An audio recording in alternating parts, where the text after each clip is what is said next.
घर बस कपास हटाइदिने त्यो त नेट राम्रो भएन नि त। किन पहिले चाहिँ यहाँ झापाजीलाई बिटाउनु मारेर किन गण्डीमा भोट लाएर झापाजीलाई बिटाउनु नै हो, गण्डीदेखि जितेर जानुभएको मन्त्री। तर अहिले आएर यहाँनिर यत्रो तोजन लगाइरहेको छ, गरिरहेको छ।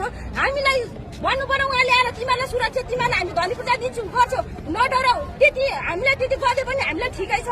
हामीले दिएको भोट, हामीले जिताएको सरकार ठिकै छ, हामीलाई काम लागेको ठिकै छ। हामीले पनि दिनुपर्छ, गर्नुपर्छ, फेरि आशा हुन्छ।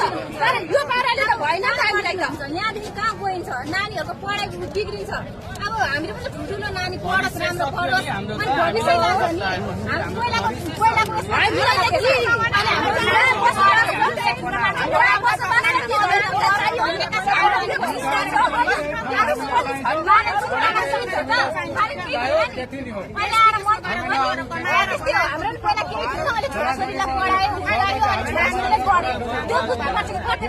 सरकारले